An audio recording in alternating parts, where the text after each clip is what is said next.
Johnson again. When was the last time you read a label on a food item that you were buying? I mean, so much of our food is processed and there are chemicals that can actually be harmful. And there are many hidden ingredients that can be damaging your body. So it's very important to read the ingredients list so you can avoid the ingredients that cause these toxins. So just a little nugget here.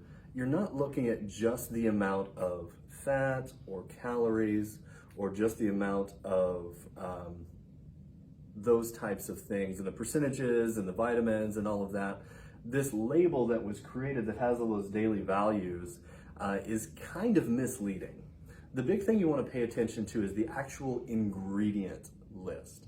When you look at the actual ingredient list, they are listed in the order by volume. The first ingredient is the most volume of substance that is actually in that thing that you're getting.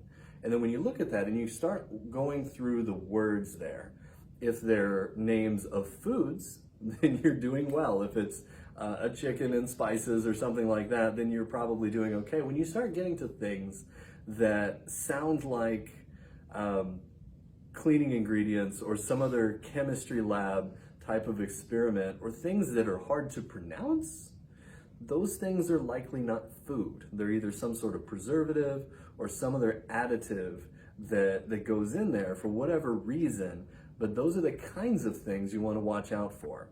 You don't want additional chemicals in food, you want more food in your food.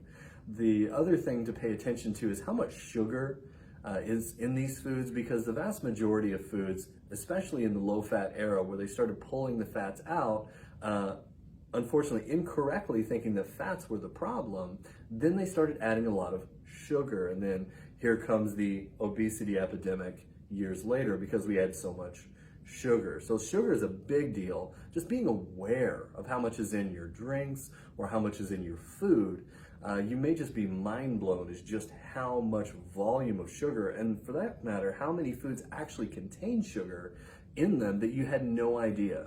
One of the things that blew my mind once upon a time was looking at the label on a salt packet. I mean, salt, there should not be sugar in salt, it should be salt. But there was literally dextrose inside the salt packet. And dextrose, that OSE, is a sugar. And so that's just one example, but there's a lot to learn here, and there are many resources that you can connect to on our website, or feel free to reach out if you have any additional questions. But the big thing is to know what you're putting in your body or in your family's body as well, whether that be a food, whether that be a drug. Make sure that you know what's going on and what you're doing, because you just might be doing something that's not good for you and have no idea. Get informed, have a blessed day.